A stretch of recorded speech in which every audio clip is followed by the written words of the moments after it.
sciences sociaux, c'est des garçons et les filles. Ils jouent pas forcément au jeu. Le sociologue, c'est celui qui étudie la société, les relations sociales.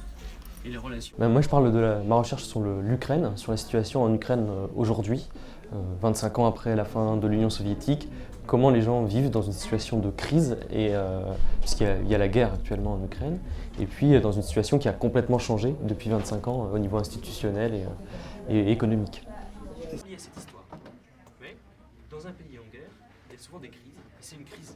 À force de faire de l'expérimentarium et à force de parler à des publics, on s'adapte, on trouve des histoires. Et puis ce qui est bien avec mon sujet, c'est que je suis allé dans un pays étranger, donc j'ai des histoires à raconter. Et en fait, en se branchant sur des histoires, tout le monde trouve des choses étonnantes, trouve des choses sur lesquelles il s'interroge. Et c'est ce que je fais moi au quotidien, m'interroger.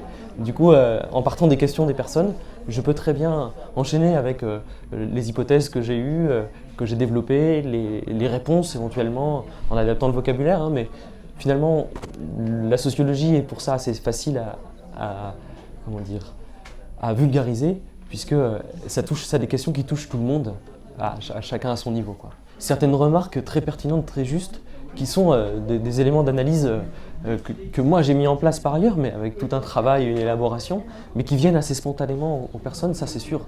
À chaque fois, on est assez étonné par les comparaisons qui sont faites. Et c'est toujours un très très bon moment, c'est que cet échange et ces comparaisons qu'on fait entre son quotidien et le quotidien que je raconte.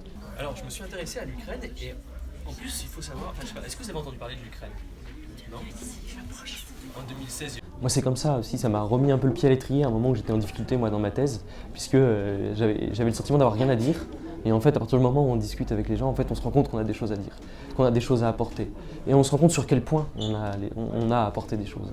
Et en fait, c'est ça ça fait partie, hein, ce quotidien de la recherche, le dialogue qu'on peut avoir soit avec nos pairs scientifiques, mais aussi avec le grand public, c'est vraiment un plus énorme, quoi.